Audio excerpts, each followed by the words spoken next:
Hi everyone! For this episode, I'm going to show you how we can separate our flash from our camera and shoot off cam.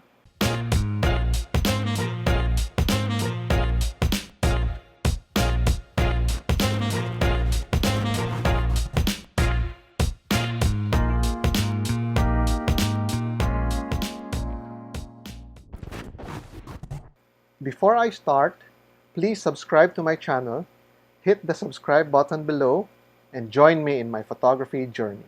I am Stanley Ong. I'm a photographer from the Philippines.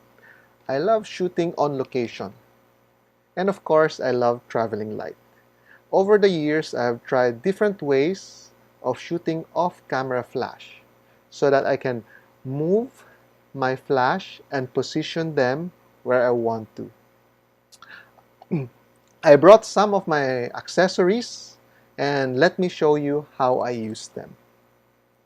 Let's start on the most basic way to use our flash. Of course, we attach it on our camera. What happens when we attach it on our camera? Okay, so how do we use this? So most of the time, we usually shoot direct, pointing our flash towards our subject. But a lot of photographers don't like using that because the photo comes out flat. How about then they try to point it a little bit up? Why? To bounce the light off the ceiling, to make the light source more bigger. Some even turn this around and bounce the flash off the wall. Others can bounce it on the left. If there's the walls on this side, then they bounce it this way. And some bounce it this way if the wall is here, and bounce it and make a bigger light source instead of the small flashlight source.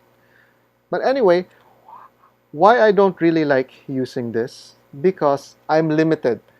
I'm limited to my direction of light. So what do I do? So number one accessories I'm going to show you guys is the cable. Okay, so I have here my old cable. It's very old. I'm not sure if this still works. Look, it's a little bit broken. But what do I do with it? I attach it to my flash, to my camera. Oops, Okay, I attach it to my camera and attach it to my flash. This way, I have more movement. See it? I can put it behind, in front, on the side, closer to the subject, closer to you, closer on this side. So I have more flexibility. But still, I'm limited to the length of the cable that I have. Right? So what next? There is this old, I am not sure, I used to buy this. I used to have a lot of this because I use a lot of this to trigger not just my speed light but my studio light. Okay, so I have let me put this down first. I have a infrared trigger. So what is this? It sends infrared signal to your flash. This is similar to the remote control of the TV. It sends infrared signal. So what does this do? Okay, so if this is my flash, this is my old flash. This is a Vivitar Series 1. Let me turn it on. And it's ready to go. Okay, so what do I do? Okay, I put this to slave, adjust my power. I can adjust it to the lowest power. And, of course, very important is the line of sight from my infrared trigger to the optical here in the flash. So I can use this and let's see if this works. It works. So I can attach this to my camera. Attach this to the hot shoe of my camera, There's my camera. Attach this, that shoe, and start shooting. Okay. What's my next accessory that I'm going to show you? Okay, this one. Remember the infrared, you have to be in the line of sight of your flash. If I'm not in the line of sight, I turn this around. I don't know, let's see, and I cover it. It won't flash. Okay? So, the next accessory I'm going to show you are these two, the radio triggers. This one, you can attach the flash here, and this one, attach it on your camera. So this is the trigger, this is the receiver. So I hope there's enough battery left so I can show you. Okay, let's use my old flash again. Attach it here. Okay, turn off the slave. I'm turning off the slave switch here because now I need this to trigger this one. This acts as the slave. So let's see if this works. And I can adjust my mode. And it's still recycling. It's an old flash. It takes a while to recycle. But you get my point. This one, and there you go. There you go. There you go. This one, even without the line of sight, I can hide it behind me, and hopefully this will flash. Okay? So that's why I find the radio trigger better than my infrared trigger. Why? Because I sometimes need to use a speed light as my background light, and I want to hide it somewhere behind me. Okay? So what's the next accessory?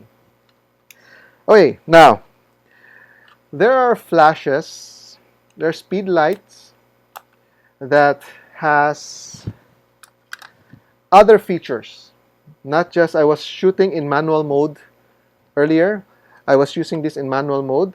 What if I want to maximize the feature of my flash? There's the high speed sync and the TTL in some of the flash. Especially if you have your brand has a flash, your own flash, you can actually take it out and still maximize the features of your flash. Okay, example of this one, I have the Pocket Wizard Flex TT5.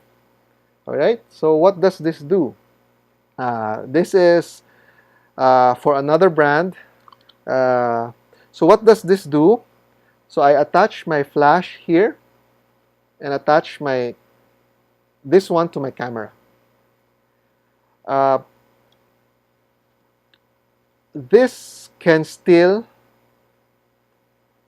maximize the flash's features.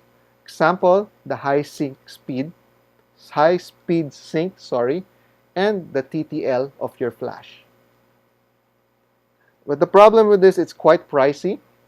I don't really advise you guys to spend so much. Maybe start shooting first with start investing in some of the accessories I showed you earlier, right? And if you think you really need those features in your flash, I think that's the time you can upgrade to this. What's next? Let me see. Okay. All right. The next accessory I'm going to show you is the accessory that I've been using for quite some time now. So I have been using the Godox Trigger, the X1T trigger, and of course the Godox flashes. So what I like about this is this acts as a radio trigger already. This is dedicated to Godox flashes. I can use this trigger to trigger most of the lighting system of Godox. I think all of the lighting system of Godox. But for flash speed lights, you can, what's nice about this is I can turn this on first, and it's not turning on. Sorry. Let's see. There you go. It's turned on. All right. So I can assign a channel and different groups. So I can use multiple speed light, although you can still use multiple speed light with the infrared trigger, the radio trigger. But what I like about this is I can control the features of the flash by just using the trigger. Okay, so for now, I'm using it, I placed this to channel 1, group A. And I placed it in manual. So I'm adjusting this manually, the power of your flash manually. Now just connect together and let's see. There you go. So I can move my flash wherever I want to put this. Okay? So now,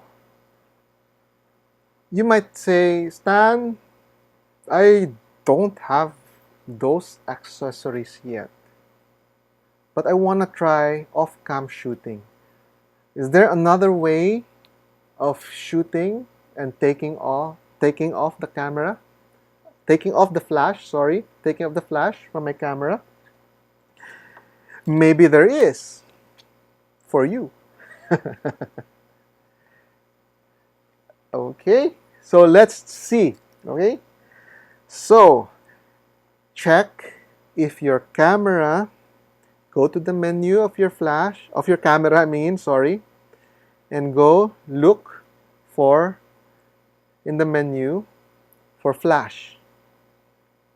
If you can control the flash, not the external flash, but your pop-up flash. Okay? If you can, then if you can try controlling your pop-up flash manually. So now I'm going to adjust it to go manual. Okay? Next is, okay, just to demonstrate to you, I'm going to use only 1/128 power for this flash. The lowest power it can give out. Why? Because it's just going to be a trigger. Get it? Okay, so now, remember this flash? I said I can control it and shoot optically, right? So let's see. So of course, this has to be in the line of sight of your pop-up flash. All right, and let's see. And you can, before I try to take a shot, you can control again your flash, the power of your flash manually. Okay, so I'm gonna put it, the least power is 1/16. Okay, so I don't waste power. And let's see if it flashes. Take a simple shot, and there you go. There you go. Okay? Again, it has to be in the line of sight. If not, it cannot trigger. Oops, it triggered. Did it? No, this was the one triggering, but the flash was not.